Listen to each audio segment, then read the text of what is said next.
I nobody കണ്ടു.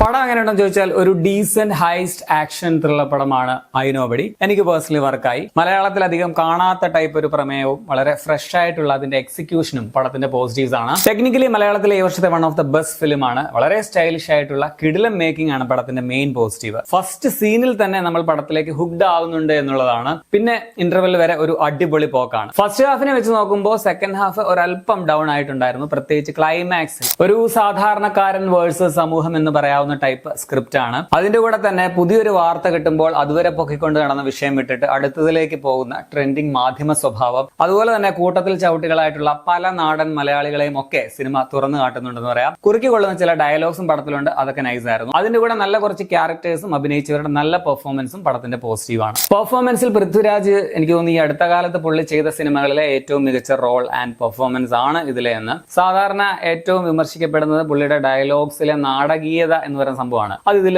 തീരെ കുറവായിരുന്നു. ഇമോഷണൽ അറ്റാച്ച്മെന്റ് തോന്നുന്ന വിധത്തിൽ നമുക്ക് കുറച്ചുകൂടി റിലേറ്റബിൾ ആയിട്ടുള്ള ഒരു ക്യാരക്ടർ ആയിരുന്നു. പൃഥ്വിരാജിനോടൊപ്പം തന്നെ പ്രാധാന്യം പാർവതി തിരുവോത്ത് അവതരിപ്പിച്ച മീര രാജീവൻ എന്ന ഭാര്യ ക്യാരക്ടറിനും ഉണ്ട്. സ്ട്രോങ് കഥാപാത്രവും പാർവതിയുടെ സ്ട്രോങ് പെർഫോമൻസും ഉണ്ട്. വിഷ്വൽസും എഡിറ്റിംഗും എടുത്തു തന്നെ പറയണം. വളരെ സ്റ്റൈലിഷ് ആയിട്ടുള്ള കട്ട്സ് ആണ് പടത്തിലുള്ളത്. സെക്കൻഡ് ഹാഫിൽ പടം ചെറുതായിട്ട് ഡൗൺ ആകുന്നുണ്ട്. പ്രത്യേകിച്ച് ക്ലൈമാക്സ് എത്തുമ്പോൾ സംഭവം കുറച്ച് പൊളിറ്റിക്സ് ഒക്കെ ചേർത്ത് വന്നത് അത്രയ്ക്ക് സുഖകരമായിട്ട് എനിക്ക് തോന്നിയില്ല. ഒരു സ്ഥിരം പോക്കിലേക്ക് പോയതുപോലെ തോന്നി. സെക്കൻഡ് ഹാഫിലെ എഴുത്ത് അല്പം വീക്കായതാണ് പടത്തിന്റെ ഒരു പോരായ്മയായിട്ട് തോന്നിയത്.